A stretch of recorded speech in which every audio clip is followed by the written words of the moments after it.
জীবন ব্যবস্থা মানে কি? আপনার জীবনকে পরিচালনার জন্য এই জীবনের যে সকল সেক্টর আছে, সকল সেক্টর ক্ষেত্রগুলোকে পরিচালনা করার রীতি নীতি বিধি বিধান আইন কানুন অর্থাৎ গোটা জীবনকে আপনার ব্যবস্থাপনা করার পরিচালনা করার সকল পূর্ণাঙ্গ নীতিমালা বিধান যে দিনের ভেতরে আছে সেই দিনের নাম কি? পুরুষ মানুষের মতো বলেন, সেই দিনের নাম কি? তাহলে জীবন ব্যবস্থা মানে হলো আমার জীবনের জন্য যা কিছু দরকার, আমার জীবনের সকল কিছুর দিক নির্দেশনা বিধি বিধান যে দিনের ভেতরে আছে। গলার আওয়াজ বড় করে বলেন, সেই দিনের নাম কি? আপনার ব্যবসা কিভাবে পরিচালনা হবে এই নীতিমালা ইসলামে নাই। এত আস্তে বললেন কেন? যুবক ভাইয়েরা কিভাবে যৌবনকাল অতিক্রম করতে হবে এই দিক নির্দেশনা ইসলামের ভেতরে নাই তো। নারীরা কিভাবে জীবন যাপন করবে এই নীতিমালা ইসলামে নাই তো। পরিবার কিভাবে চলবে এই নীতিমালা ইসলামে নাই তো। আদালত কিভাবে চলবে এই নীতিমালা ইসলামে নাই তো। শিক্ষাঙ্গন কিভাবে চলবে এই নীতিমালা ইসলামে নাই তো। রাষ্ট্র পরিচালনা কিভাবে হবে এই নীতিমালা ইসলামে নাই তো। অর্থনৈতিক ব্যবস্থাপনা কিভাবে হবে এই নীতিমালা ইসলামে নাই তো। আপনারা সবাই বলেছেন আছে। তার মানে হলো আমাদের জীবনের সামগ্রিক দিক এবং বিভাগকে পরিচালনা করার পরিপূর্ণ পূর্ণাঙ্গ বিধিবিধান ব্যবস্থাপনা যে দিনের ভেতরে আছে। গলার আওয়াজ বড় করে আকাশ বাতাস ভারী করে বলেন, সেই দিনের নাম কি? আমি আপনাদের সামনে পবিত্র কোরআনে কারীমের ৩ নম্বর পারায় অবস্থিত ৩ নম্বর সূরা সূরাতু আলে ইমরানের ১৯ নম্বর আয়াতে কারীমা তিলাওয়াত করেছি। এই একটি মাত্র আয়াত থেকে আমরা আজকে কথা বলবো এবং শুনবো ইনশাআল্লাহ। আমি আলোচনার প্রারম্ভেই একটি কথা আপনাদেরকে জানিয়ে রাখি, এই একটি আয়াত আমরা যদি বুঝতে পারি, আমাদের নিজের ব্যক্তি জীবন, পরিবার, সমাজ, রাষ্ট্র, এক কথায় গোটা পৃথিবীর সব অশান্তি দূর হয়ে যাবে ইনশাআল্লাহ। যদি এই আয়াতটা আমরা বুঝতে পারি, এই একটা আয়াত বুঝতে পারলেই দেখবেন সব অশান্তি, সকল সমস্যা দূরীভূত হয়ে একটি আলোকবর্তিকা আমাদের জন্য চলে আসবে ইনশাআল্লাহ। আল্লাহ তাআলা এখানে কি বলছেন দেখেন। আমরা প্রথমে একটু তর্জমা করি, একটু বাংলা অনুবাদ জানি, এরপরে আমরা ধীরে ধীরে এই আয়াতের গভীরে ঢুকবো ইনশাআল্লাহ। আল্লাহ তাআলা ইরশাদ করেছেন, ইন্নাদ দীনা ইনদাল্লাহিল ইসলাম, নিশ্চয়ই আল্লাহর কাছে একমাত্র মনোনীত দ্বীন হলো ইসলাম। আপনাদের কনসেন্ট্রেশন, মনোযোগ আছে তো সবার? ওয়ামাখতালাফাল্লাযীনা উতুল কিতাব, আর যাদেরকে কিতাব দেয়া হয়েছে তারা মতবিরোধে লিপ্ত হয়েছে।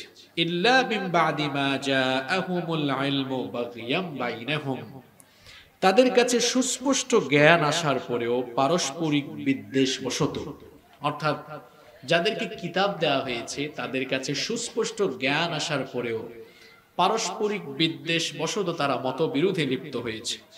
ওয়ামান ইয়াকফুর বিআয়াতিল্লাহ, আর যারা আল্লাহর আয়াতগুলোকে অস্বীকার করে কিংবা এগুলোর ব্যাপারে নাফরমানি করে, ফাইন্নাল্লাহা সারিউল হিসাব, তারা যেন জেনে রাখে নিশ্চয়ই আল্লাহ হিসাব গ্রহণে অত্যন্ত দ্রুত। এই হচ্ছে আজকের আয়াতে কারিমার সহজ সরল অনুবাদ। এবার আমরা এই আলোচনা বিভিন্ন তাফসীরের আলোকে এবং সহিহ হাদিসের আলোকে, আকওয়ালুস সাহাবা ওয়াত তাবিঈন, সাহাবা এবং তাবিঈনদের কওলের আলোকে এই আয়াতটি ব্যাখ্যা করে এই আয়াত থেকে আমাদের জন্য কিছু মেসেজ, কিছু বার্তা বাড়ি নিয়ে ফিরব ইনশাআল্লাহ। আপনারা সকলে কয়েক মিনিট সকল ধ্যান চিন্তা ভাবনা বাদ দিয়ে শুধু এই কোরআনের দিকে মনোনিবেশ করে আলোচনার প্রতি মনোযোগী থাকতে পারবেন না ইনশাআল্লাহ? আল্লাহ তাআলা বলছেন, ইন্নাদ দীনা ইনদাল্লাহিল ইসলাম, নিশ্চয়ই আল্লাহর কাছে একমাত্র দ্বীন হলো ইসলাম। এখানে দুইটা পরিভাষা শব্দ আছে, একটা হলো দিন আর একটা হলো ইসলাম। সম্মানিত চাঁপাইনবাবগঞ্জবাসী, শয়তানের মুরিদরা শিক্ষা ব্যবস্থা থেকে দিনকে দূরে ঠেলে দেওয়ার ফলে আমার সংখ্যাগরিষ্ঠ মুসলমানের সন্তানরা এই দুইটা পরিভাষা সম্পর্কে আজকে জাহেল বা অজ্ঞ হয়ে গিয়েছে। এটা আমাদের জন্য বড় পরিতাপের বিষয়। এই দুইটা শব্দের অপব্যাখ্যা হয়েছে বাংলাদেশের সবচাইতে বেশি। একটা শব্দ হলো দিন, আর একটা শব্দ হলো ইসলাম। ইসলাম শব্দের অর্থ কি? আত্মসমর্পণ করা। কিন্তু অনেকে কি বলে? শান্তি। ইসলাম শব্দের মাদ্দাহ বা মূল শব্দ সিলমুন থেকে অর্থ করে শান্তি, কিন্তু ইসলাম শব্দের অর্থ শান্তি নয়। আপনি কামুস আরবিক অভিধান ডিকশনারি খুলে দেখেন, ইসলাম শব্দের অর্থ হলো মূলত সারেন্ডার করা, আত্মসমর্পণ করা। যেমন আমাদের জাতির পিতা ইব্রাহিম আলাইহিস সালামকে আল্লাহ কি বলেছেন? কোরআনে কারীমে এসেছে, ওয়া ইয ক্বালা ইব্রাহিম রাব্বুহু ওয়া ইয ক্বালা লাহু আসলিম। আল্লাহ বলেছেন আত্মসমর্পণ করো, আর তিনি কি বলেছেন? আসলামতু লিরাব্বিল আলামিন, আমি জগৎ সমূহের প্রতিপালকের কাছে আত্মসমর্পণ করলাম। আরেকটা শব্দ হলো দিন। দিন শব্দের অর্থ অনেকেই করে ধর্ম, কিন্তু দিন শব্দের অর্থ কি ধর্ম? না। ধর্ম মানে কি? ধর্ম মানে হচ্ছে কোনো বিষয়কে ধারণ করা। যেমন পানির ধর্ম হলো ভিজিয়ে দেওয়া, আগুনের ধর্ম হলো পুড়িয়ে দেওয়া। দিন শব্দের অর্থ ধর্ম নয়। তাহলে দিন শব্দের অর্থ কি? দিন শব্দটি কোরআনুল কারীমে ব্যাপক অর্থে ব্যবহার হয়েছে, ব্যাপক অর্থে।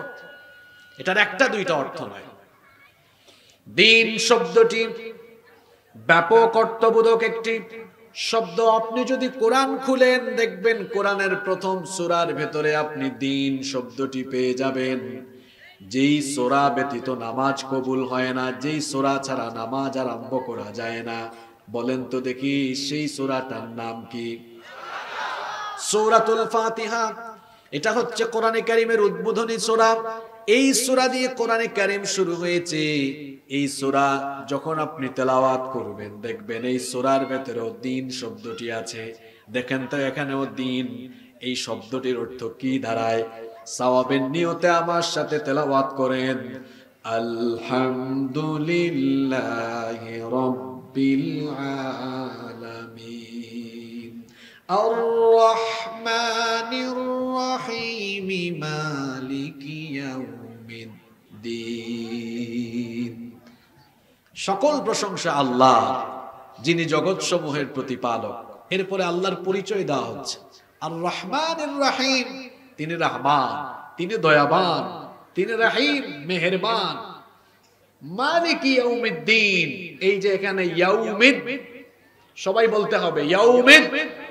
দিন শব্দ এসেছে, ভালো করে শোনেন, ইয়াউমিদ্দিন। এখানে দিন শব্দের অর্থ হচ্ছে ইয়াউমিদ্দিন আই ইয়াউমুল জাযাই ওয়াল হিসাব, অর্থাৎ তিনি হচ্ছেন হিসাব বা বিচার দিবসের মালিক। যিনি হিসাব বা বিচার দিবসের মালিক, গলার আওয়াজ বড় করে বলেন তিনি কে? তাহলে সূরা ফাতিহায় দিন শব্দের অর্থ কি? বিচার দিবস। জোরে বলেন, কি দিবস? একটা শব্দ দিন। দেখেন তো কোরআনে এটা কত রকমের অর্থে ব্যবহার হয়েছে। আপনি এবার একটু সামনের দিকে আগান। কোরআনে কারীমে সূরা শূরা যখন পড়বেন, সূরা শূরার 21 নম্বর আয়াতে দিন শব্দটি এসেছে। আল্লাহ তাআলা বলছেন, আম লাহুম শুরাকাউ শারাউ লাহুম মিনাদ দীনি মা লাম ইয়াযাম বিহিল্লাহ। আল্লাহ তাআলা বলছেন, তবে কি তাদের সাথে যারা শরীক আছে, তারা যাদেরকে শরীক করছে, তারা কি তাদের জন্য এমন কোন বিধি বিধান ঠিক করে দিয়েছে যার অনুমতি আল্লাহ দেননি? এখানে দিন শব্দের অর্থ করা হয়েছে বিধি বিধান। এখানে দিন শব্দের অর্থ কি করা হয়েছে? আরো শর্ট করে বলে বিধান। দিন শব্দের অর্থ কি? বিধান। আবার আপনি যখন সূরাতুল বাইয়িনা তেলাওয়াত করবেন, সূরা বাইয়িনার 5 নম্বর আয়াতে আপনি দিন শব্দ পেয়ে যাবেন। সেখানে আল্লাহ এভাবে বলেছেন, ওয়ামা উমিরু ইল্লা লিয়াবুদুল্লাহা মুখলিসিনা লাহুদ্দিন হুনাফা ওয়া ইউকিমুস সালাতা ওয়া তুজ যাকাতা ওয়া যালিকা দীনুল কাইয়্যিমা। এর ভেতরে দিন শব্দ এসেছে দুইবার। কথা বুঝে থাকলে বলেন এই আয়াতে দিন শব্দ এসেছে কয়বার? ওয়ামা উমিরু ইল্লা লিয়াবুদুল্লাহা মুখলিসিনা লাহুদ্দিন। এই যে দিন, এর অর্থ হলো তাদেরকে কেবল এই আদেশ দেওয়া হয়েছে তারা কেবলমাত্র আল্লাহর ইবাদত করবে এবং দ্বীনকে একনিষ্ঠ হয়ে তার জন্য তারা ঠিক করে নিবে। এখানে দ্বীন শব্দের অর্থ হচ্ছে আত-তাআত ওয়াল ইনকিয়াদ। এখানে দ্বীন শব্দের অর্থ হলো আনুগত্য, দ্বীন শব্দের অর্থ হলো আত-তাযাল্লুল ওয়াল খুদু', দ্বীন শব্দের অর্থ হলো নম্র হয়ে ঝুঁকে পড়ে আল্লাহর আনুগত্য করা, আল্লাহর আনুগত্যের সামনে মস্তককে অবনত করে দেওয়া। সূরা বাইয়িনায় দ্বীন শব্দের অর্থ করা হয়েছে আনুগত্য। কথা বুঝে থাকলে বলেন এই সূরা বাইয়িনার ভেতরে দ্বীন শব্দের অর্থ কি? পুরুষ মানুষের মতো জবাব দেন। এরপরে আপনি যখন সূরা ইউসুফ পড়বেন, সূরা ইউসুফের ৭৬ নম্বর আয়াতে আপনি দ্বীন শব্দ পাবেন।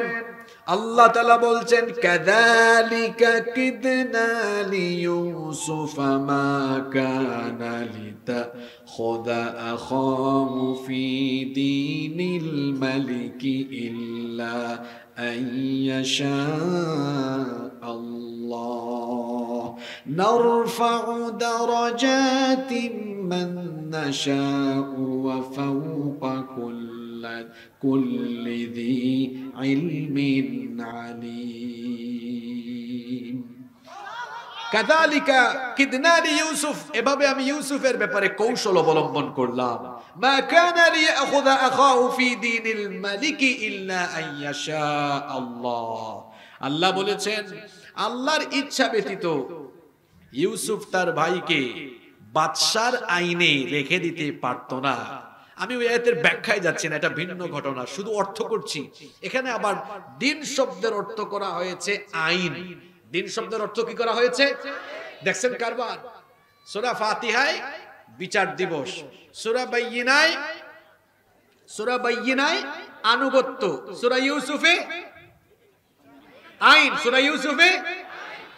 আবার দেখেন কোরআনে কারীমের ২ নম্বর সূরা সূরাতুল বাকারা এর ১৩২ নম্বর আয়াতে দিন শব্দ পেয়ে যাবেন।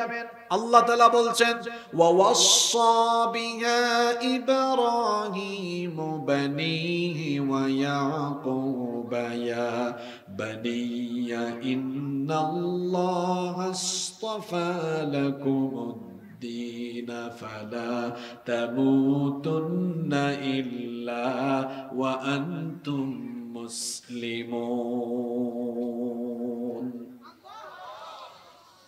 আর ইব্রাহিম ওসিয়ত করেছেন তার সন্তানদেরকে, কিভাবে?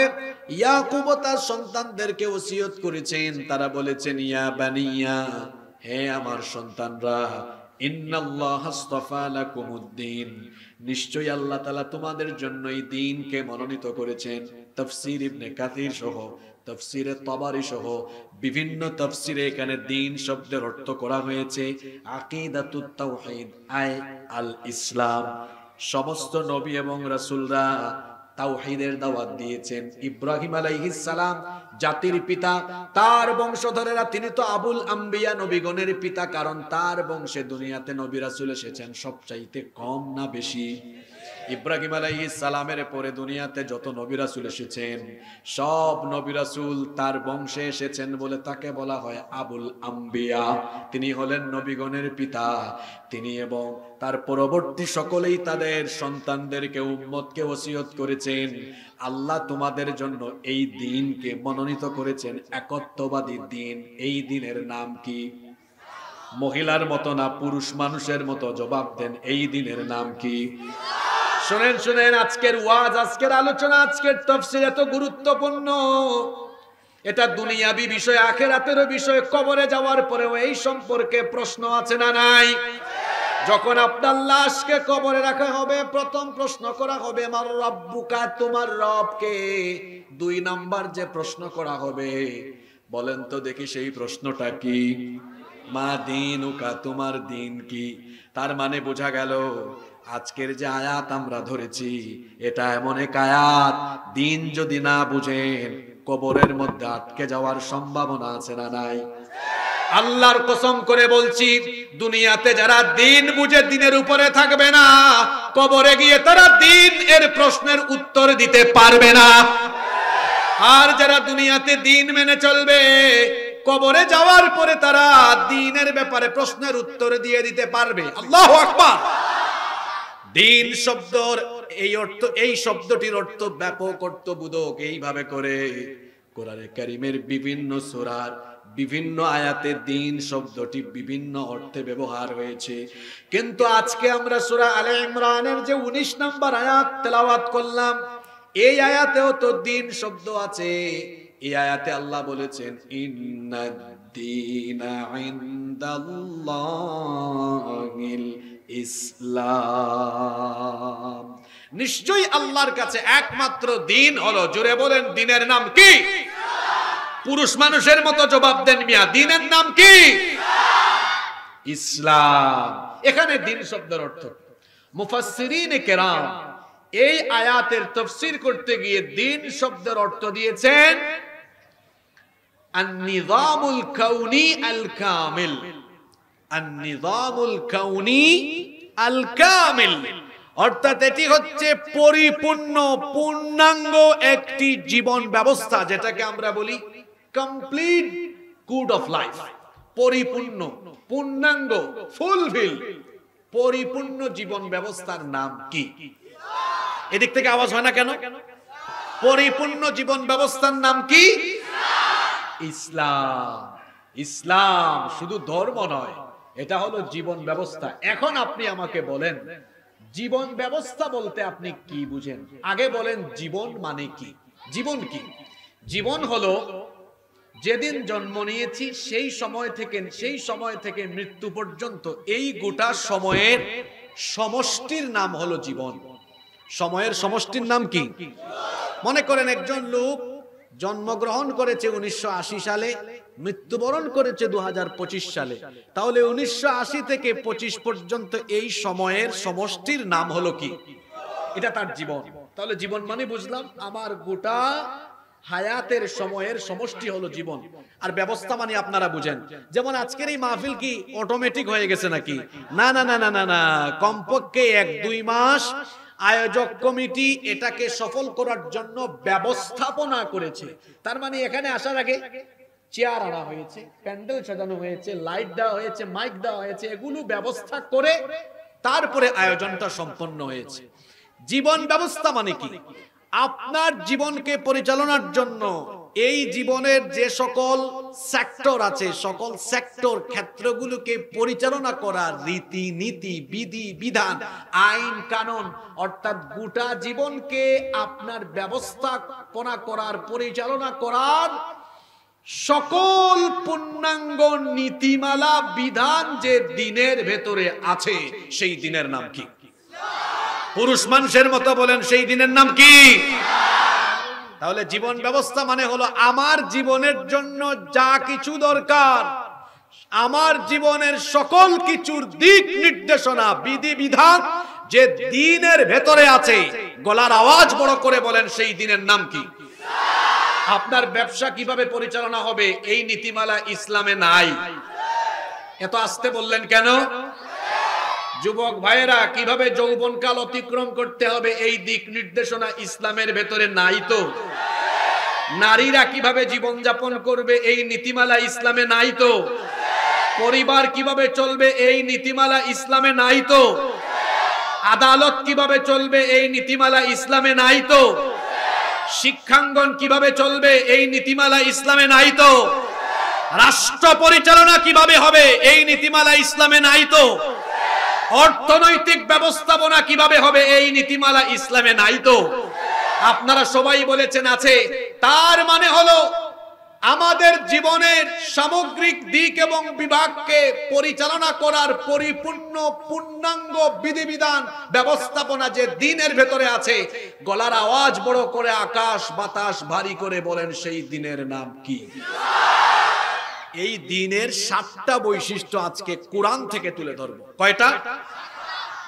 নাম্বার 1, 1 নাম্বার, দ্বীন ইসলামের প্রথম বৈশিষ্ট্য হলো, প্রথম খাসাইস হলো, এটা হচ্ছে দ্বীনুন রব্বানিয়া, এটা হচ্ছে রবের দেওয়া দ্বীন। কথা বুঝে থাকলে বলেন তো, দ্বীন ইসলাম কার দেওয়া? এটা হচ্ছে আল্লাহর দেওয়া দ্বীন, এটা হচ্ছে রবের দেওয়া দ্বীন। ইসলামের ভেতরে যত বিধি বিধান আইন কানুন আছে, এই বিধি বিধান আইন কানুন কোন ফেরেশতা তৈরি করে নাই। এমনকি ইসলামের ভেতরে যত বিধিবিধান আছে, কোন পয়গাম্বর সেটা নিজের থেকে রচনা করেন নাই। এই যে দ্বীন ইসলামের প্রধান উৎস হলো কোরআন। আপনারা বলেন তো, কোরআনের একটা কথাও কি, একটা শব্দও কি কোনো মানুষের তৈরি করা নাকি? কোরআনের ভেতরে যা আছে এগুলো কি নবীর তৈরি করা নাকি? তাহলে আমাদের দ্বীন ইসলামের প্রধান যে উৎস এই কোরআন, এটি যার তরফ থেকে এসেছে, গলার আওয়াজ বড় করে বলেন তিনি কে? রব্বুল আলামিন বলছেন, ওয়া মা ইয়ানতিকু আনিল হাওয়া ইন হুয়া ইল্লা ওয়াহয়ুন ইউহা। আমার নবী তার মনোবৃত্তির অনুসরণ করে কোনো কথা বলেন না, আমার কাছ থেকে যা ওহী হিসাবে আসে তাই তিনি বলে থাকেন। এই কোরআনে যা আছে সকল কিছু যার তরফ থেকে নাজিল হয়েছে তিনি কে? দ্বীন ইসলামের প্রথম বৈশিষ্ট্য আমরা জানলাম, এটা হচ্ছে দ্বীনুন রব্বানিয়া, এটা রবের দেওয়া দ্বীন। দ্বীন ইসলামের 2 নাম্বার বৈশিষ্ট্য হলো, দ্বীন ইসলাম এটি শুধু আমাদের নবীকে দেওয়া দ্বীন নয়, বরং পৃথিবীর প্রথম নবী বাবা আদম আলাইহিস সালাম থেকে নিয়ে আখেরি নবী মুহাম্মাদুর রাসূলুল্লাহ, আমরা বলি সাল্লাল্লাহু আলাইহি ওয়াসাল্লাম পর্যন্ত দুনিয়াতে যত নবী এবং রাসূল এসেছেন, সকল নবী এবং রাসূলদের দ্বীন হলো ইসলাম। কথা বুঝে থাকলে বলেন তো, সকল নবী এবং রাসূলের দ্বীনের নাম কি? একজন নবীর দাওয়াতি অ্যাপ্রোচের সাথে আরেকজন নবী কিংবা রাসূলের দাওয়াতি অ্যাপ্রোচ বা সম্বোধনের কোনো অমিল ছিল না, ভিন্নতা ছিল না। সকলের দাওয়াত ছিল এক রকম, না 2 রকম। এজন্য আল্লাহ বলেছেন, ওয়ালাকাদ বাআসনা ফি কুল্লি উম্মাতির রাসূলা আন ইবুদুল্লাহা ওয়াজতানিবুত তাগুত। আল্লাহ বলেছেন, অবশ্যই প্রত্যেক উম্মতের জন্য আমি রাসূল পাঠিয়েছি, আর সকলের দাওয়াত একরকম ছিল। সকলেই তাদের উম্মতকে বলেছেন, আনি ইবুদুল্লাহ, একমাত্র ইবাদত করো কার? একজন নবী রাসূলের সাথে আরেকজন নবী রাসূলের দাওয়াতি কোনো অমিল ছিল না, ভিন্নতা ছিল না। সকলের দ্বীন ছিল একরকম, শরীয়ত ছিল ভিন্ন রকম। কথা ভালো না কেন? দ্বীন ছিল একরকম, শরীয়ত ছিল ভিন্ন রকম, কিন্তু সব নবীদের দ্বীন ছিল একটা, দ্বীনের নাম হলো ইসলাম। দেখেন তো, এটা আমি বানিয়ে বানিয়ে বলছি না।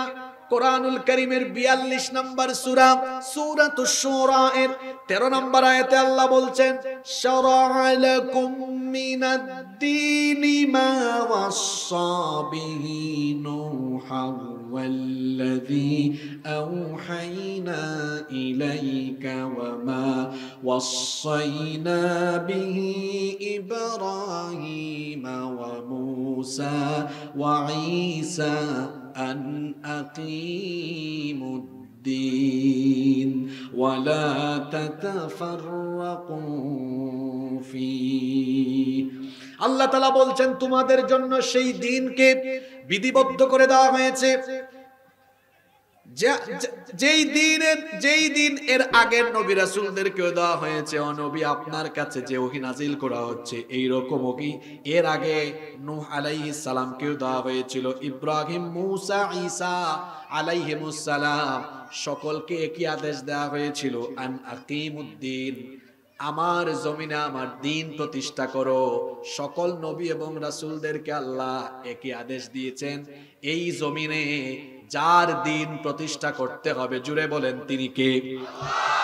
দিন ইসলামের 2 নম্বর বৈশিষ্ট্য আমরা জানলাম, এটা সব নবী এবং রাসূলের দিন। কথা বুঝে থাকলে বলেন, সকল নবী রাসূলের দিনের নাম কি? 1 নম্বর বৈশিষ্ট্য মনে রাখবেন, দিন ইসলামের প্রথম বৈশিষ্ট্য হলো এটা দীনুন রব্বানিয়া, এটা রবের দেওয়া দিন। 2 নম্বর হচ্ছে এটা সকল নবী রাসূলের দিন। দিন ইসলামের 3 নম্বর বৈশিষ্ট্য হলো এটা হলো চূড়ান্ত বিজয়ী দিন। দিন ইসলামকে কেউ কিয়ামত পর্যন্ত পরাজিত করতে পারবে। দিন ইসলামের বিপরীত কোন আদর্শ কেউ যদি প্রতিষ্ঠা করতে গিয়ে দিন ইসলামকে ধ্বংস করে দেওয়ার, কিংবা দিন ইসলাম যারা অনুসরণ করে দিনের পথের প্রতীকদেরকে কেউ যদি জুলুম চালায়, নির্যাতন চালায়, দিন এবং দিনের পথের প্রতীকদেরকে ধ্বংস করার চেষ্টা যারা করবে, দেখা যাবে উল্টা দিনের পথের প্রতীকরা টিকে থাকবে, দিন বিরোধীরা ধ্বংস হয়ে যাবে। রব্বুল আলামিন কোরআনুল কারীমের 61 নম্বর সূরা সূরাতুস সাফের 9 নম্বর আয়াতের জন্য বলেছেন, হুয়াল্লাযী আরসালা রাসূলাহু বিল হুদা ওয়া দীনিল হক লিইয়ুযহিরাহু আলাদ দীনি কুল্লিহি ওয়ালাউ কারিহাল মুশরিকুন। তিনি হচ্ছেন সেই সত্তা যিনি তার রাসূলকে হেদায়াত আর দ্বীনে হক সহকারে পাঠিয়েছেন। কেন? লিইয়ুযহিরাহু আলাদ দীনি কুল্লিহি, যাতে সকল পথ মতের উপরে ইসলামকে বিজয়ী আদর্শ হিসাবে তিনি প্রতিষ্ঠা করতে পারেন। এজন্য রাসূলকে এই দায়িত্ব যিনি পাঠিয়েছেন, গলার আওয়াজ বড় করে বলেন তো তিনি কে? এই দায়িত্ব পালন করতে গিয়ে নবীজি বিরোধিতার সম্মুখীন হয়েছে। 40 বছর পর্যন্ত মক্কায় নবীজির শিশুকাল, কৈশোরকাল, যৌবনকাল পেরিয়েছে, কেউ নবীজির বিরোধিতা করে নাই। কিন্তু এই দায়িত্ব পালন করা যখন শুরু করেছেন, দ্বীনের প্রচার প্রতিষ্ঠা শুরু করলেন, তখন থেকেই বিরোধিতা, গালিগালাজ, জুলুম, নির্যাতন, তার সাথী যারা ছিলেন তাদের উপরেও নির্যাতন ওরা চেয়েছিল। কাফিরেরা, মুশরিকেরা চেয়েছিল দ্বীন ইসলামকে মক্কা থেকে, পরবর্তীতে চেষ্টা করেছে মদিনা থেকে নিশ্চিহ্ন করে দিবে, কিন্তু দেখা গেল তাদের পরিকল্পনার বিপরীত ঘটে গেল। দ্বীন ইসলাম মদিনায় প্রতিষ্ঠা হলো, অতঃপর মক্কা বিজয়ের মাধ্যমে মক্কায়ও প্রতিষ্ঠা হলো। দেখা গেল যারা দ্বীন ইসলামকে মুছে দিতে চেয়েছে, সেই পৌত্তলিকদের মক্কা মদিনায় তাদের কবর রচিত হয়েছে, তাদের মতবাদ মাটির সাথে মিশে গিয়েছে। কিয়ামত পর্যন্ত এইভাবে করে যারা দ্বীন ইসলামের আদর্শকে ধ্বংস করতে চাইবে, দ্বীন ইসলামের আদর্শকে মুছে দিতে চাইবে, যুগে যুগে তারা জমিন থেকে নিশ্চিহ্ন হয়ে যাবে, দ্বীন ইসলামের পতাকা পথ পথ করে উঠতে থাকবে। এই চেষ্টা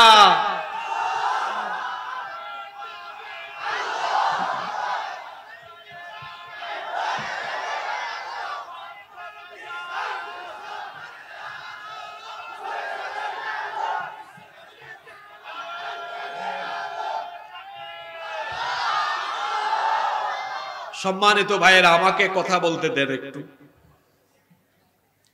আল্লাহর নবী মক্কায় 13 বছর দাওয়াতি কাজ করেছেন। কাফিররা নবীজিকে মক্কায় থাকতে দেয় নাই, নিপীড়ন করে, নির্যাতন করেছে। আল্লাহর হুকুমে হিজরত করে মদিনায় গিয়েছেন। এবার আপনারা আমাকে উত্তর দেন, নবীজি মদিনায় গিয়ে মদিনার রাষ্ট্র প্রতিষ্ঠা করেছেন, এই রাষ্ট্রের ভিত্তি প্রস্তর স্থাপন করেছেন কি নির্মাণের মাধ্যমে? হয় নাই। নবীজি মদিনায় গিয়ে সবার আগে কি বানিয়েছেন? আরে কি বানিয়েছেন? মসজিদ বানিয়েছেন। জোরে বলেন, কি বানিয়েছেন? তার মানে বোঝা গেল ইসলামী ইমারতের মূল ভিত্তি হলো মসজিদ। এই মসজিদটা নবীজির মসজিদ, মসজিদে নববী। নবীজির সেই মসজিদে শুধু কি 5 ওয়াক্ত নামাজ হইতো? আপনারা জানেন না নাকি? নবীজির মসজিদে কি শুধু 5 ওয়াক্ত নামাজ হইতো? শুধু নামাজ নয়, এখানে আহলুস সুফফা থাকতেন। এই মসজিদে কোরআনের দর্স হতো, এখানে বিচার হতো। মদিনার রাষ্ট্রের বেশিরভাগ কার্যাবলী এই মসজিদ থেকে পরিচালিত হতো। আর আমাদের দেশের মসজিদে আমরা কি করেছি? আজানের টাইমে খুলে নামাজ শেষ বন্ধ। এটা হলো আমাদের মসজিদের নমুনা। আর রাসূলুল্লাহ সাল্লাল্লাহু আলাইহি ওয়াসাল্লামের মসজিদে 5 ওয়াক্ত নামাজও হতো, বিচার হতো, বিবাহ শাদী হতো, আকদ হতো, সেখানে বিচার ফয়সালা হতো, কোরআনের দার্স হতো। রাসূলের মসজিদে এই রকম কার্যাবলী চলতো। আজকে যখন আমাদের মসজিদগুলোতে নামাজের পাশাপাশি দিন চর্চা হয়, দারসুল কোরআন হয়, দারসুল হাদিস হয়, এক গোষ্ঠী লোক বের হয়েছে, তারা তখন বলে মসজিদে দার্সের নামে রাজনীতি করা যাবে না। আমরা বলতে চাই মসজিদ আল্লাহর ঘর, সেখানে আল্লাহর জিকির হবে, কোরআনের দার্স হবে, সেখানে দারসুল হাদিস হবে। কেউ বাধা দিতে পারবে না। যদি বাধা দেয়, মদিনায় পুত্তলিকদের যে পরিণতি হয়েছে তার পরিণতিও তার মতো হবে।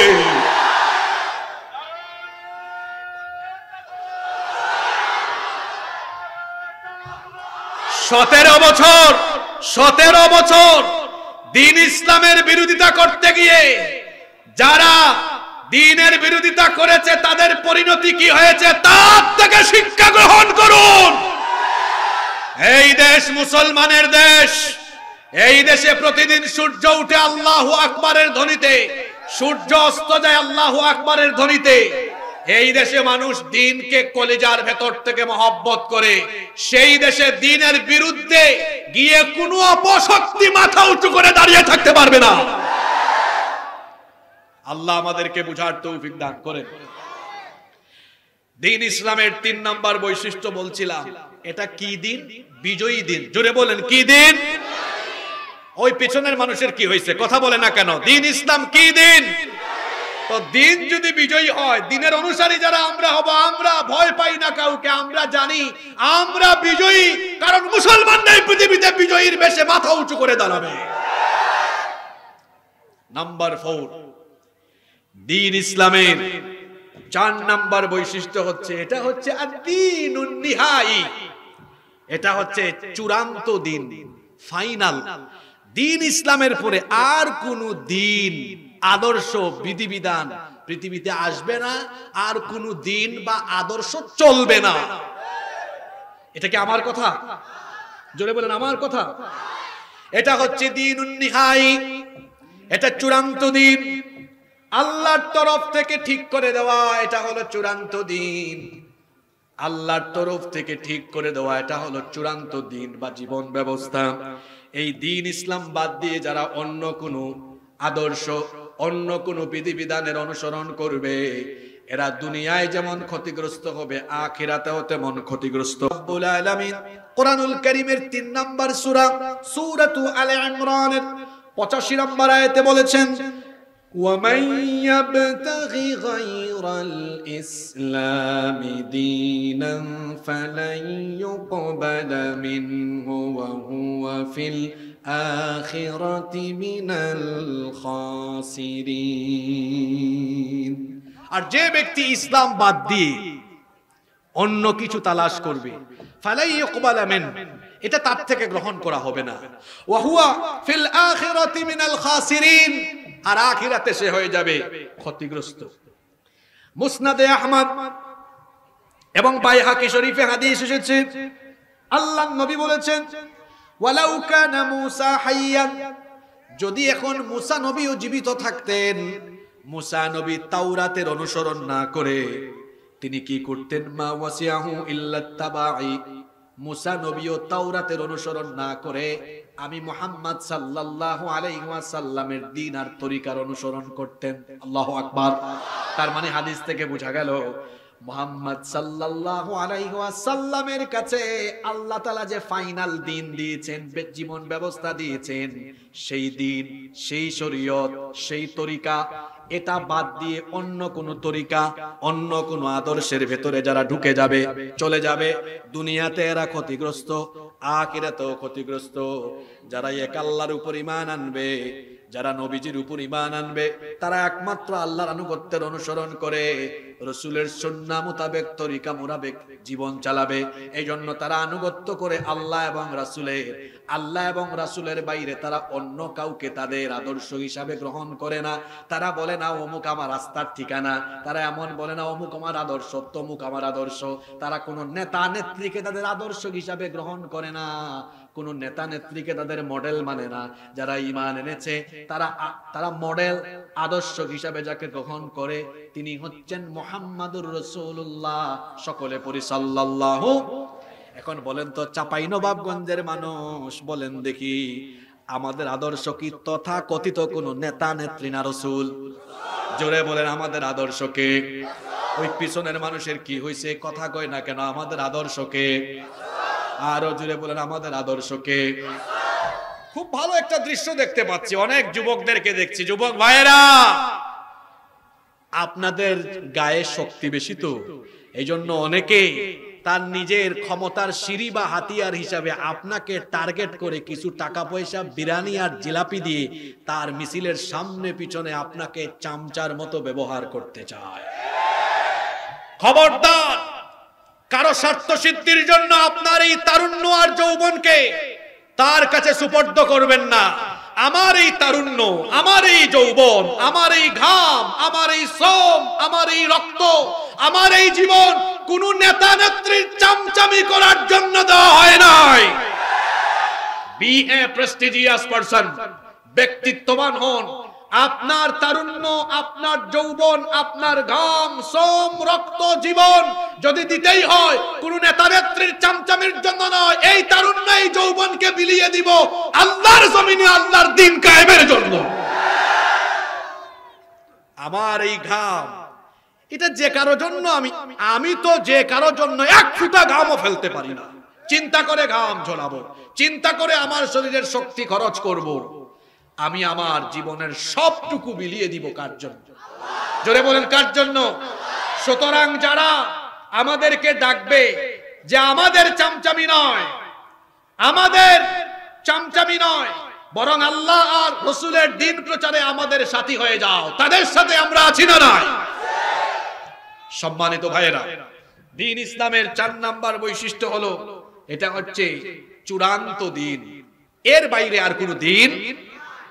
কষ্ট হচ্ছে নাকি আপনাদের? নাম্বার 5, দ্বীন ইসলামের 5 নাম্বার বৈশিষ্ট্য হলো এটি হচ্ছে বিশ্বজনীন, এটি হলো সার্বজনীন। দ্বীন ইসলাম কোনো আঞ্চলিক দ্বীন নয় যে শুধুমাত্র কোনো একটি দেশ, মহাদেশ বা অঞ্চল বা জনপদের দ্বীন, এটা এমন নয়, বরং এটা হলো সার্বজনীন, এটা হলো বিশ্বজনীন। এই দ্বীন এসেছে সকল মানুষের জন্য। আল্লাহর পরিচয় তিনি রব্বিল আলামিন, তিনি জগৎ সমূহের প্রতিপালক, তিনি রব্বিন নাস, তিনি মানুষের রব। আর নবীর পরিচয় হলো রাহমাতাল লিল আলামিন, তিনিও হলেন জগৎ সমূহের রহমত, তিনি হচ্ছেন সকল মানুষের জন্য প্রেরিত নবী। এই জন্য তো আল্লাহ বলেছেন ওয়া আরসালনাকা লিন-নাসি রাসূলা ওয়া কাফা বিল্লাহি শাহীদা। কোরআনের 4 নম্বর সূরা, সূরা নিসা 79 নম্বর আয়াত। আল্লাহ বলেছেন ও নবী, আপনাকে আমি তামাম দুনিয়ার সব মানুষের জন্য নবী বানিয়েছি। সুবহানাল্লাহ পড়বেন না? আল্লাহ সব মানুষের রব, তেমনি নবীও সকল মানুষের নবী। তাহলে এই দৃষ্টিকোণ থেকে আবার দেখেন কোরআন, এই কোরআন কি শুধু মুসলমানের জন্য? এটা সাম্প্রদায়িক নয়, সার্বজনীন, হুদাল লিন-নাস। এটা হিন্দু, বৌদ্ধ, খ্রিস্টান, জৈন, ইহুদি, পৃথিবীতে যত ধর্ম, বর্ণ, বৈচিত্র্যের মানুষ আছে সকলের মহাগ্রন্থের নাম কি? এটা হুদাল লিন-নাস, এটা মানুষের জন্য হেদায়েতের কিতাব। তাহলে এই দৃষ্টিকোণ থেকে আল্লাহ মানুষের রব, তিনি সব মানুষের রব, রাসূল সব মানুষের রাসূল, তিনি সব মানুষের নবী, কোরআন সব মানুষের। এই দৃষ্টিকোণ থেকে আমরা বলছি যে দ্বীন ইসলাম এটা কি শুধু সাম্প্রদায়িক কোন সম্প্রদায়ের না সার্বজনীন? জোরে বলেন। যুবকদের কি হইল বুড়া মানুষের মতো আওয়াজ কেন? দ্বীন ইসলাম হলো সার্বজনীন। জোরে বলেন কি জনীন এবং বিশ্বজনীন। কি জনীন? সার্বজনীন। এবং দ্বীন ইসলামের কয়টা বৈশিষ্ট্য বলবো বলছিলাম? 7টা। বলছি কয়টা? একটু রিভিশন দেন। এক নাম্বার বলেছিলাম দিন ইসলামের প্রথম বৈশিষ্ট্য এটা দ্বীনুন রব্বানিয়াহ, এটা কার দেওয়া দিন? দুই নাম্বার দিন ইসলাম এটা সকল নবী রাসূলদের দিন। তিন নাম্বার এটা হচ্ছে বিজয়ী দিন। চার নাম্বার এটি হচ্ছে ফাইনাল চূড়ান্ত দিন। পাঁচ নাম্বার এটি হচ্ছে সার্বজনীন এবং বিশ্বজনীন। ছয় নাম্বার দিন ইসলামের ছয় নাম্বার বৈশিষ্ট্য হলো এটা এমন দিন, এটা এমন পরিপূর্ণ এবং পূর্ণাঙ্গ, এখান থেকে কেউ কিছু কমাতে পারে না, কেউ কিছু বাড়াতেও পারে না। আপনাদের দেশ ৭১ সালে স্বাধীন হওয়ার পরে ২০২৫ পর্যন্ত রাষ্ট্র পরিচালনায় যে সংবিধান ব্যবহার হয় এটা এখন পর্যন্ত মোট সংশোধিত হয়েছে ১৭ বার। ৫৪ বছরে পরিবর্তন, সংযোজন, বিয়োজন তথা এইটাকে সংশোধন করা হয়েছে ১৭ বার। আর কোরআন নাজিল হয়েছে ১৫০০ বছর আগে। এই ১৫০০ বছরের ভেতরে কোরআন সংশোধন হয়েছে কতবার? মহিলার মতো না, পুরুষ মানুষের মতো বলেন কতবার? কিয়ামত পর্যন্ত কি একবার হওয়ার সম্ভাবনা আছে নাকি? তো আপনারা তো খুব ভালো বুঝেন দেখতেছি। এটা মানুষ হলো এমন, সে যখন সংবিধানকে সংশোধন করবে আপনার কি মনে হয় গো, সে কি জনগণের কথা আগে চিন্তা করবে না তার ক্ষমতার কথা আগে চিন্তা করবে? কেমনে সে ক্ষমতায় বেশি সময় থাকতে পারে, তার দলের মানুষ সুবিধা পায়, এটা বিবেচনা করে তারপরে সংবিধানকে সংশোধন করবে। যে মানুষ এত স্বার্থপর, দলবাজ, দলকানা, এই মানুষের তৈরি করা আইন প্রণয়ন হবে, সংশোধন হবে, এটা দিয়ে মানুষের কল্যাণ হবে না। মানুষের কল্যাণের জন্য আল্লাহর দেওয়া আইনকে গ্রহণ করতে হবে, কারণ এটার কোনো পরিবর্তন হয় না, সংশোধন হয়নি, হবে না, হওয়ার কোনো প্রয়োজনও। দ্বীন ইসলামের ৭ নাম্বার বৈশিষ্ট্য হলো এটি হচ্ছে দ্বীনুন মুকাম্মাল, পরিপূর্ণ। এমন কোন জিনিস নাই যা এই দ্বীনের ভেতরে নাই। সুবহানাল্লাহ পড়বেন না? এটা হচ্ছে পরিপূর্ণ দ্বীন। এই জন্য বিদায় হজের দিনে আল্লাহ নবীর কাছে আল্লাহ এই আয়াত নাজিল করে এই বিষয়টা চূড়ান্ত ভাবে জানিয়ে দিয়েছেন। এই আয়াতটা আপনারা অনেকেই জানেন, সূরা মাঈদার ৩ নাম্বার আয়াত। যারা পারেন আমার সাথে তেলাওয়াত করেন। আল-ইয়াউমা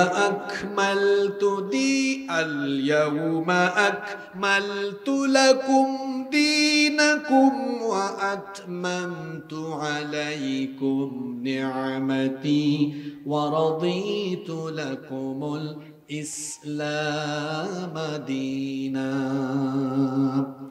আল-ইয়াউমা আকমালতু লাকুম দীনাকুম, আজ আমি তোমাদের জন্য তোমাদের দ্বীনকে পরিপূর্ণ করে দিলাম।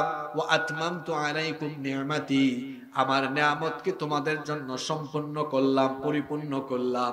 ওয়া রাদিতু লাকুমুল ইসলাম দীনা, আর আমি রাজি হয়ে খুশি হয়ে ইসলামকে তোমাদের জন্য জীবন বিধান হিসাবে ঠিক করে দিলাম। সুবহানাল্লাহ। তার মানে ইসলাম হলো এমন এক দিন, এটা পরিপূর্ণ। মানুষের জীবনের জন্য যা দরকার সব ইসলামের ভেতরে আছে না নাই? আস্তে বলবেন না, জোরে বলেন আছে না নাই? এজন্য আল্লাহ তাআলা বলেছেন ওয়ানাজ্জালনা আলাইকাল কিতাবা তিবয়ানাল লিকুল্লি শাইইন ওয়া হুদান ওয়া রাহমাতান ওয়া বুশরা লিল মুসলিমিন। কোরআনে কারীমের 16 নম্বর সূরা সূরাতুন নাহালের 89 নম্বর আয়াতের শেষাংশে আল্লাহ বলছেন, আমি আপনার কাছে এই কিতাব অবতীর্ণ করেছি, নাজিল করেছি, আর তিবিয়ানাল লিকুল্লি শাই, সবকিছু এর ভেতরে আমি খুলে খুলে বর্ণনা করেছি। আল্লাহ তাআলা কোরআনে কারীমের 6 নম্বর সূরা সূরাতুল আনআমের 38 নম্বর আয়াতের শেষাংশে আরো বলছেন, মা ফাররাতনা ফিল কিতাবি মিন শাইইন সুম্মা ইলা রাব্বিহিম ইউহশারুন। তোমাদের যা যা দরকার, মা ফাররাতনা ফিল কিতাবি মিন শাই, কোনো কিছু এই কিতাবের ভেতরে বাদ দেই নাই। যা যা দরকার সব কিছু এই কিতাবের ভেতরে যিনি ঢুকিয়ে দিয়েছেন, গলার আওয়াজ বড় করে বলেন তিনি কে? এই কোরআনের ভেতরে সব আছে না নাই? সব আছে। একবার এক রুটি বিক্রেতা কি বলে জানেন? কয় হুজুর আপনি যে বললেন কোরআনের ভিতরে সব আছে, তো বলেন তো আমি তো রেস্টুরেন্টে চাকরি করি, রুটি বানাই, রুটি কি করে বানাই? এটা কোরআন শরীফের কোন আয়াতে আছে? আপনারা হাসতেছেন, কিন্তু এই জবাব কোরআনের ভেতরে আছে না নাই? বললাম আছে তো। তো কপাল, চক্ষু কপালে উঠে গেছে। কয় কোন জুরে আছে? এটা তো কোন হুজুর ওয়াজ করলো না কখনো। আমি বললাম এটাও আছে। কয় দেখি বলেন তো কোথায় আছে? আমি বললাম ফাসআলু আহলা যিকরি ইন কুনতুম লা তা'লামুন। আল্লাহ বলেছেন যদি কোনো বিষয় না জানো, যে জানে তাকে জিজ্ঞেস করে নাও। তো তুমি রুটি বানাইতে না জানলে, যে রুটি বানাইতে জানে, আল্লাহ বলছেন তারে গিয়া জিজ্ঞেস করে তার থেকে এটা জেনে নাও। কোরআন হলো এমন এক কিতাব, আপনার জীবনে যা দরকার সব কোরআনে আছে না নাই? এখন তো আওয়াজ বেরোয় না, আছে না নাই? কিভাবে আপনার নিজের ব্যক্তি জীবন চালাবেন, আপনার পরিবার চালাবেন, কোরআনে এটা নাই? কি করে আপনার সমাজ চালাবেন, কি করে আপনার সকল অঙ্গনকে পরিচালনা করবেন, এই কোরআনের ভেতরে আল্লাহ সব দিয়েছেন। এজন্য আল্লাহ বলেছেন এই দিন যখন তোমাকে দেওয়া হলো, এই দিনের ভেতরে ঢুকলে পরিপূর্ণ ঢুকতে হবে। কিছু ঢুকবা আর কিছু বাইরে থাকবা, এমনটা হতে পারে না। আল্লাহ বলেছেন তুমি যদি দিন ইসলামে প্রবেশ করো, পরিপূর্ণ প্রবেশ করো, কিছু ঢুকবা কিছু বাইরে থাকবা, এমনটা হবে না। এজন্য আল্লাহ তাআলা কোরআনে কারীমের 2 নম্বর সূরা সূরাতুল বাকারা এর 208 নম্বর আয়াতে বলেছেন ইয়া আইয়ুহাল্লাযীনা আমানু দুখুলু ফিস সিলমি কাফা ওয়ালা তাত্তাবিউ খুতুওয়াতিশ শাইতান ইন্নাহু লাকুম আদুউম মুবিন। ইয়া আইয়ুহাল্লাযীনা আমানু, অ্যাপ্রোচ বুঝতে হবে। আল্লাহ সম্বোধন করেছেন হে বিশ্বাসীরা। কোরআনের কিছু কিছু আয়াতে আল্লাহ সরাসরি কাফিরদেরকে অ্যাপ্রোচ করেছেন, যেমন কুল ইয়া আইয়ুহাল কাফিরুন, এখানে কাফিরদেরকে আল্লাহ সম্বোধন করেছেন। কোথাও আল্লাহ বলেছেন ইয়া আইয়ুহান নাস, ইয়া আইয়ুহাল ইনসান, সব মানুষকে সম্বোধন করেছেন। এই আয়াতে আল্লাহ সম্বোধন করেছেন শুধু কাদেরকে? এটাও কইতে পারলেন না কাকে? ঈমানদারদেরকে। আল্লাহ বলেছেন ইয়া আইয়ুহাল্লাযীনা আমানু, হে ঈমানদারেরা। আমরা ঈমানদার না বেঈমান? এটাও সাহস করে বলতে পারলেন না আমরা ঈমানদার না বেঈমান? আল্লাহ তুমি সাক্ষী থাকো, আমরা ঈমানের ঘোষণা দিয়েছি, আমাদেরকে ঈমানদারদের কাতারে শামিল করে দাও। হে ঈমানদারেরা, উদখুলু ফিস সিলমি কাফা, পরিপূর্ণভাবে ইসলামে দাখিল হও, পুরাপুরি ঢুকো, পুরাপুরি ঢুকো, পুরাপুরি ইসলামে প্রবেশ করো। জোরে বলেন তো কিভাবে প্রবেশ করো? জোরে বলেন কিভাবে? পুরাপুরি মানে কি? মানে দিন মানলে পুরাটাই মানতে হবে। এই আদেশটা হুজুরের না আল্লাহ? জোরে বলেন এই আদেশটা কার? আরো জোরে বলেন কার? আজান হয়েছে, মুরব্বি দৌড় দিয়েছে মসজিদে, আইনটা মানলো কার?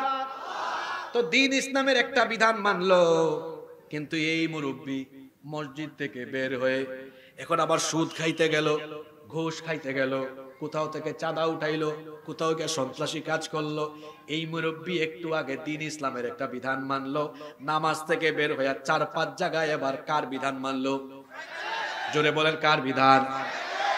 এই আয়াতেই তো আল্লাহ জন্য বলেছেন উদখুলু ফিস সিলমি কাফা, এটা বলেই এরপরে বলেছেন ওয়ালা তাত্তাবিউ খুতুওয়াতিশ শাইতান, ও ঈমানদারেরা খবরদার, শয়তানের পদাঙ্ক অনুসরণ করো না। তার মানে আল্লাহ বলেছেন কিছু জায়গায় আল্লাহর আইন, কিছু জায়গায় শয়তানের তরিকা অনুসরণ করা যাবে না, বরং একজন মুমিন 24 ঘন্টায় আনুগত্য করবে কার? আরো জোরে বলেন আনুগত্য করবে কার? শুধু 24 ঘন্টা নয়, ওয়া'বুদু রাব্বাকা হাত্তা ইয়াতিয়াকাল ইয়াকিন, মৃত্যু আসার আগ পর্যন্ত একজন মুমিন ইবাদত অর্থাৎ আনুগত্য করবে কার? সে মসজিদে যেমন আল্লাহর আনুগত্য করবে, মসজিদের বাইরেও আল্লাহর আনুগত্য করবে। সে যেমন করে নামাজ আদায় করে, ঠিক তেমনি ভাবে নামাজে যে আল্লাহর হুকুম মানে, সে আল্লাহর হুকুম মতো সে তার পরিবার চালাবে। যে আল্লাহর হুকুম মতো রমজান মাসে সে রোজা রাখে, সে আল্লাহর হুকুম মতো তার পরিবার সে চালাবে। যে আল্লাহর হুকুম মতো সামর্থ্য থাকলে সে হজ করে কিংবা যাকাত আদায় করে, সেই আল্লাহর হুকুম মতো সে তার সমাজও চালাবে, রাষ্ট্রও চালাবে। কারণ সে শুধু মসজিদে নয়, সে তার জীবনের সব জায়গায় আইন মানবে, হুকুম মানবে। কার? শুধু নামাজে না, একজন মুমিন 24 ঘন্টা আইন মানবে। কার? বলেন 24 ঘন্টা আইন মানবো কার? আচ্ছা, ভালো কথা। তো নামাজে তো মানলাম, নামাজে কার আইন মানি? জোরে বলেন কার আইন? এবার বলেন আপনারা, আপনাদের দেশের আদালতে চলে কার আইন? শয়তান বলিয়েন না, মানুষের আইন। কার আইন? উল্টা পাল্টা জবাব দিয়েন না। আমি কিন্তু আপনাদেরকে লাইনে তুলছি, 10 মিনিট ধৈর্য থাকবে তো সবার। এই 10 মিনিটে এমন এমন এমন এমন কথা শুনবেন ইনশাআল্লাহ, এই কথাগুলোই আপনাদের জীবন পরিবর্তনে যথেষ্ট ইনশাআল্লাহ। এবার বলেন, আমাদের মসজিদে গেলে আমরা আইন মানি কার? এবার বুঝে শুনে জবাব দেন তো, আদালতে আইন চলছে কার? মানুষের। জুড়ে বলেন কার? এখন একজন মুমিন সে সব জায়গায় হুকুম মানবে কার? এই নির্দেশনা কার? কিন্তু আদালতে এখন হুকুম চলছে কার? এবার আসেন, আমরা কোনো রাজনৈতিক আলোচনা না করে আসেন আমরা ফায়দার কথা বলি। ওই যে তাবলীগের ভাইরা অনেক সুন্দর কিছু মানে কথা বলেন না, নামাজ শেষে থাকবেন ঈমান আমলের বহুত ফায়দার কথা হবে। তো আমিও আজকে বলতেছি, রাজনৈতিক আলাপ বাদ দিয়ে আসেন আমরা নিজেদের ফায়দার কথা আলোচনা করি। ফায়দার কথা শুনতে চান তো? যে বক্তা দলীয় দৃষ্টিভঙ্গি মাথায় রেখে কথা বলে, এই বক্তার বক্তব্যে মানুষ হেদায়াত হয় না। যে শ্রোতা দলীয় দৃষ্টিভঙ্গি মাথায় রেখে বক্তব্য শুনে সবাই হেদায়াত হয় না। এই মুহূর্তে দল মত ভুলে গিয়ে আল্লাহর বান্দা হিসাবে এই কথাগুলো শুনেন, আল্লাহ হেদায়াত দিয়ে দিবে ইনশাআল্লাহ। সবার মন মগজ স্বাভাবিক আছে তো? ওকে, আপনারা একটু আগে বলেছেন আদালতে চলে কার আইন? আল্লাহর আইন থাকলে লাভ হইতো না লস হইতো? বলছি না। আসেন আমরা, একটু থামেন না, আসেন আমরা একটু ঈমান আমলের ফায়দার ওয়াজ শুনি, একটু ভালো ওয়াজ শুনি, ফায়দার কথা শুনি। এবার বলেন, গত 54 বছরে আমার দেশে নারী ধর্ষণ কমেছে না বেড়েছে? আশ্চর্য কথা কি জানেন? এই দেশ 54 বছরের মধ্যে 32 বছর শুধু নারীরাই পরিচালনা করেছে, আর 22 বছর আমরা পুরুষ কয়েকজন মিল্লা ভাগ যোগ করে চালাইছি। আর ওইদিকে 32 বছর দুইজনই কাম সারছে।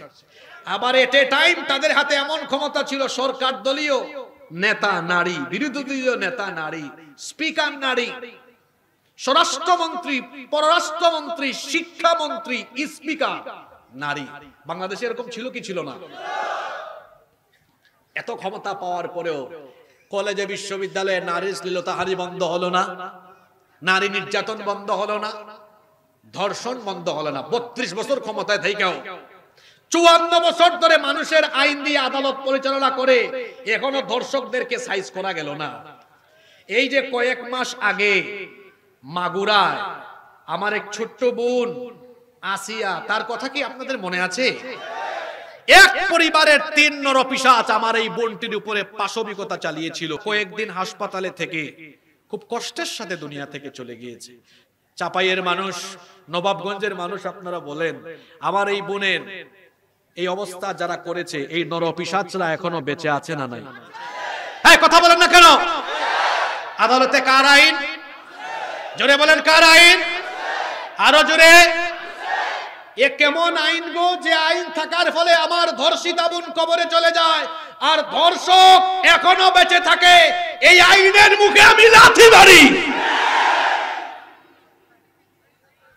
বাংলাদেশে বিভিন্ন কলেজে বিশ্ববিদ্যালয়ে এমনও জায়গা আছে যেখানে ধর্ষণের সেঞ্চুরি হয়েছে, ধর্ষণ করে জেলখানায় ঢুকেছে, কয়েক মাস বা কয়েক বছর পরে জামিন পেয়ে ফুলের মালা গলায় দিয়ে রাস্তায় হাঁটে। আদালতে কার আইন? কথা বলেন না কেন? এ কেমন আইন গো, যে আইন থাকার ফলে ধর্ষক ধর্ষণ করেও জেলখানায় গিয়ে কয়েক মাস বা কয়েক বছর পরে বের হয়ে রাস্তাঘাটে ফুলের মালা গলায় দিয়ে হাঁটে। আপনার ওই আইনের মুখে আমি ঝাড়ু নিক্ষেপ করি। বলছিলাম না আজকে ঈমান আমলের ফায়দার ওয়াজ হবে? আসেন ফায়দার কথা শুনুন। এবার যদি আদালতে মানুষের আইন না হয়ে হয়তো আল্লাহর আইন, এই ধর্ষকরা কি ফুলের মালা গলায় দিয়ে রাস্তায় হাঁটার সাহস পাইতো? জোরে বলেন পাইতো? এমন শাস্তি হতো, এক ধর্ষকের বিচার থেকে সারা দেশের লুচ্চার বদমাশ তারের মতো সুদা হয়ে যেত। এবার দলমত সব চিন্তা মাথার থেকে ফালাই দিয়া এবার বলেন, নিজেদের ফায়দার জন্য আপনারা আদালতে মানুষের আইন চান না আল্লাহর আইন চান? জোরে বলেন কার আইন? কারণ আল্লাহর আইন চালু হলে বিচার ব্যবস্থায় ন্যায় ইনসাফ প্রতিষ্ঠা হবে। প্রতিটি মানুষ আদালতে গিয়ে ন্যায় বিচার পাবে, কারো উপরে অবিচার হবে না ইনশাআল্লাহ। শেষ কথা এবার বলবো, কথায় আছে শেষ ভালো যা সব ভালো। এ তো বললাম আদালতের কথা গো। এবার আসেন আপনাদের দেশে চলে রাষ্ট্রীয়ভাবে আল্লাহর আইন না মানুষের আইন? জোরে বলেন কার আইন? মানুষের আইন। রাসূলুল্লাহ সাল্লাল্লাহু আলাইহি ওয়াসাল্লাম 10 বছর মদিনার রাষ্ট্রকে পরিচালনা করেছেন। কথা কি মিথ্যা না সত্য? কার আইন দিয়ে? জোরে বলতে হবে কার আইন? আবার বলেন, সবাই বলেন, সবাই বলেন।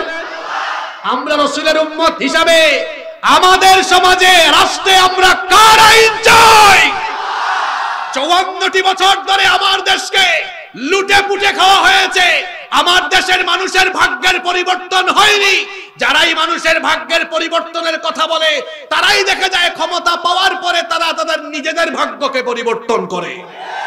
তারা বলে ক্ষুধামুক্ত দারিদ্র্যমুক্ত সমাজ দেশ গঠন করবে, কিন্তু এরা নিজেরা এত ক্ষুধার্ত, ক্ষমতায় যাওয়ার পরে নিজেদের ক্ষুধা তারা মিটাতে পারে না। যারা নিজেদের ক্ষুধা মিটাতে পারে না, এরা মানুষের ক্ষুধা কেমনে মিটাবে? এজন্য আল্লাহর আইনকে আর রাসূলের আদর্শকে গ্রহণ করে এই দেশকে বিনির্মাণ করতে হবে। কারা কারা রাজি আছেন দুহাত তুলে আল্লাহরে দেখান।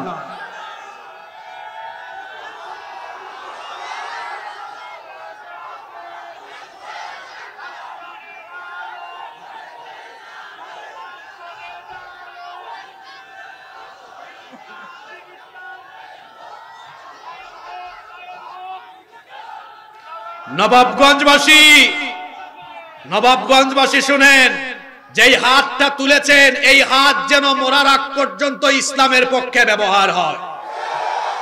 রাজি আছেন তো?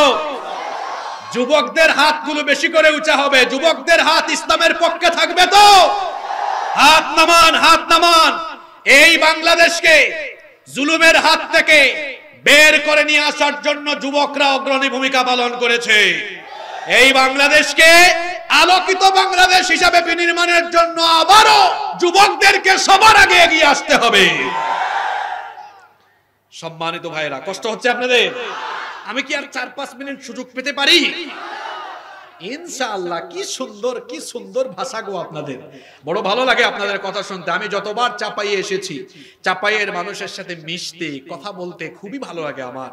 খুব সুন্দর আচরণ আপনাদের, খুব অতিথি পরায়ণ আপনারা, আর ভাষা এত সুন্দর, মাশাআল্লাহ, খুব ভালো লাগে আমার। সিলেটে গিয়েছেন নাকি আপনারা? কারা কারা গিয়েছেন হাত তুলেন তো। আরে বাপ রে বাপ, আপনারা সিলেটে কি বিয়ে শাদী করেছেন না নিয়ে আসছেন না দিয়েছেন?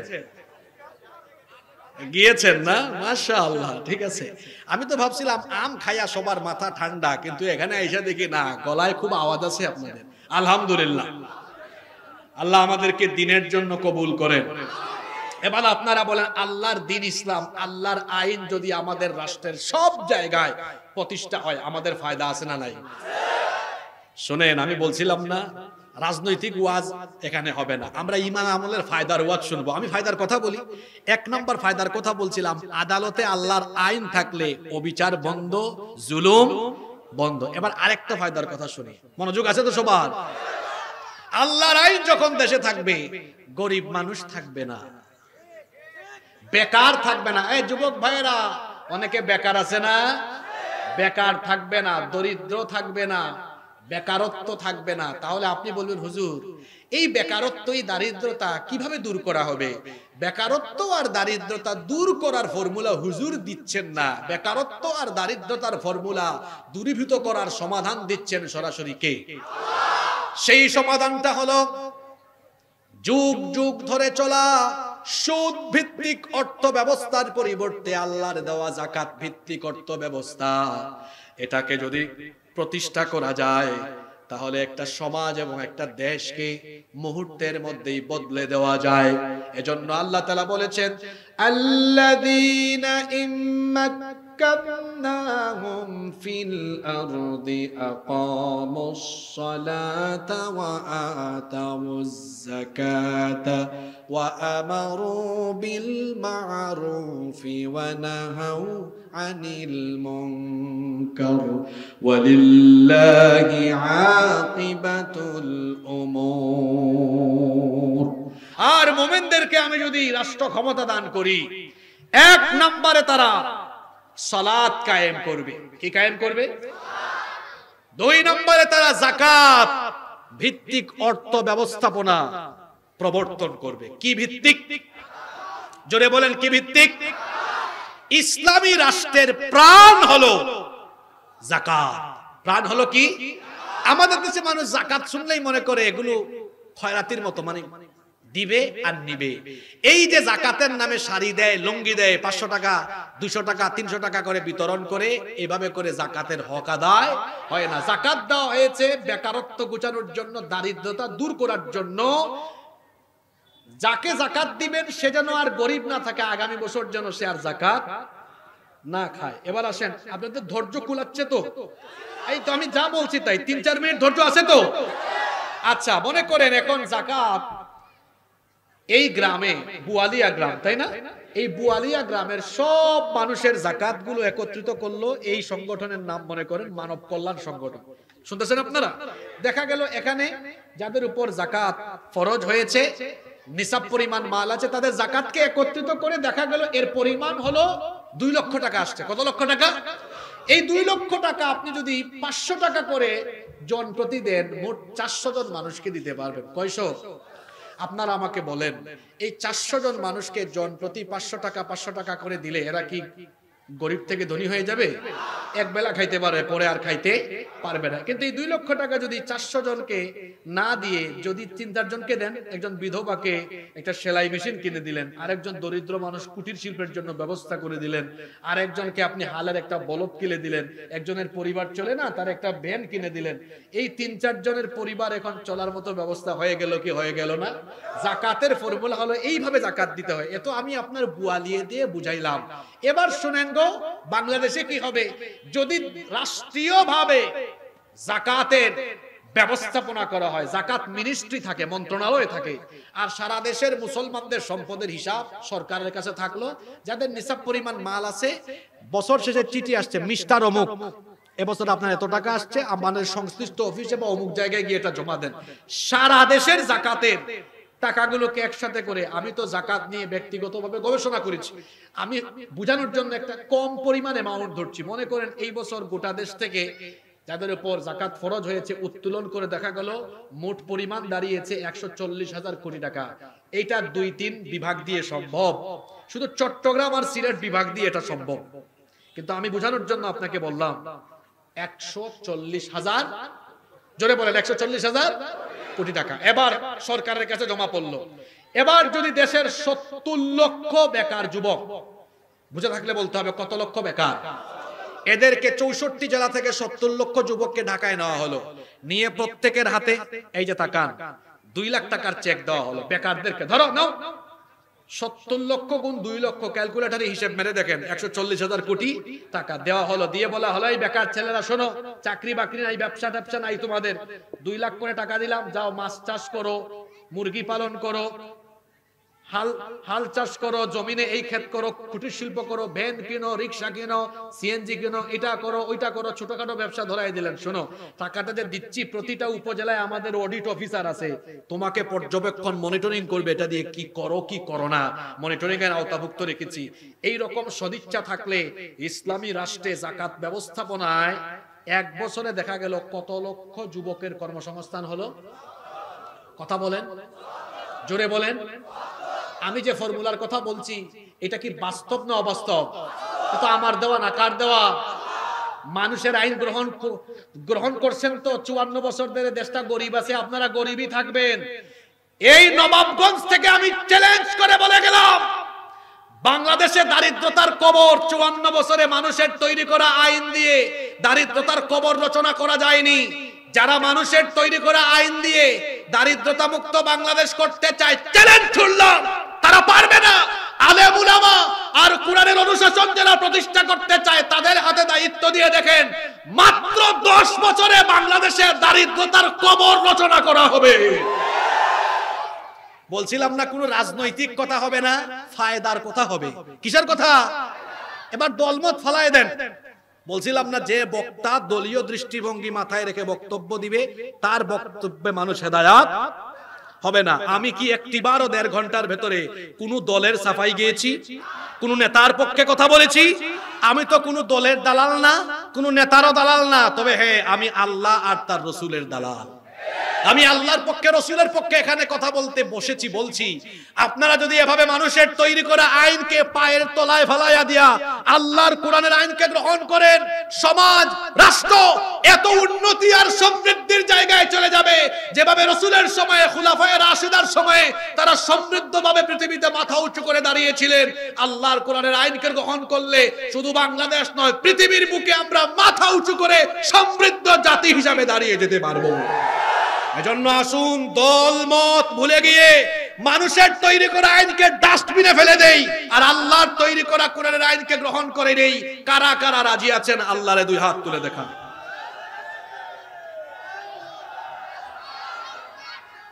হাতগুলা উঁচা করে ধরেন। সবাই চান তো?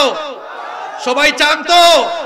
এই যে আজকে এত সুন্দর পরিবেশে বসে আলোচনা শুনলেন, আমার ভাইরা এত সুন্দর আয়োজন করলো, তাদের কিছু ঘাটতি থেকে গেছে। যে 2টা হাত ইসলামের পক্ষে উঠাইছি, এই 2টা হাত কি আমরা কোরআনের জন্য, সহযোগিতার জন্য বাড়ায় দিতে পারি না? জোরে বলেন, পারি কি পারি না? চতুর্দিক থেকে চাদর ঢুকবে, এই 2টা হাতকে আমরা আল্লাহর খুশির জন্য উজাড় করব। হাতগুলা নামায়া পকেটে ঢুকাই। ইনশাআল্লাহ তো ছোট হয়ে গেছে গো।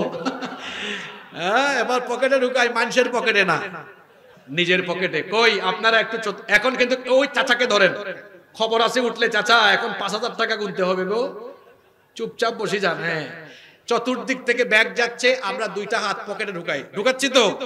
মা বোনদের প্যান্ডেলেও ব্যাগ যাচ্ছে, আপনারা সবাই শামিল হবেন। আমি দীর্ঘ সময় ধরে কোরআন সুন্নাহর আলোকে যে একটি আয়াত থেকে কথা বলছিলাম, আমার তো আয়াতটা শেষ করতে হবে। আপনারা 2 মিনিট আমাকে সময় দিবেন না? 2 মিনিট সময় দিবেন না? কেউ কিন্তু উঠবেন না। ওই যে শার্টওয়ালা দাঁড়িয়েছেন একজন, খবরদার বসে যান। বসেন, আপনাকে বসেন, বসেন, বসেন, কেউ দাঁড়াবেন না। ব্যাগ যাচ্ছে, ব্যাগের কাজ নীরবে নীরবে ব্যাগের কাজ হবে। আমার কথা এবার আমি শেষ করি। হয় যে চাচা উঠছেন কেন? বসেন। আল্লাহ বলেছেন, ইন্নাদ দীনা ইনদাল্লাহিল ইসলাম, নিশ্চয়ই আল্লাহর কাছে একমাত্র দ্বীনের নাম কি? এরপরে আল্লাহ বলেছেন, ওয়া মাখতালাফাল্লাযীনা উতুল কিতাব মিন বাদি মা জাআহুমুল ইলমু বাগিয়াম বাইনাহুম, যাদেরকে কিতাব দেওয়া হয়েছে সুস্পষ্ট জ্ঞান আসার পরেও শুধু পারস্পরিক বিদ্বেষবশত যারা মতবিরোধে লিপ্ত হয়েছে, ওয়ামাইয়াকফুর বিআয়াতিল্লাহ, যারা আল্লাহর আয়াতের সাথে নাফরমানি করেছে, এদের হিসাব সহজ না কঠিন? আওয়াজ তো কমে গেল। সহজ না কঠিন? কঠিন হিসাব হবে, কারণ আল্লাহ ফা ইন্নাল্লাহা সারিউল হিসাব, হিসাব গ্রহণে দ্রুত। আল্লাহর হিসাব থেকে, কঠিন হিসাব থেকে যদি আমরা বাঁচতে চাই, তাহলে দ্বীন ইসলামকে আমরা আমাদের জীবন পরিচালনার একমাত্র বিধান হিসেবে গ্রহণ করে মৃত্যু পর্যন্ত দ্বীন ইসলামের পথে আমরা অটল অবিচল থাকবো। রাজি আছেন সবাই? রাজি আছেন সবাই? আল্লাহ সবাইকে কবুল করেন।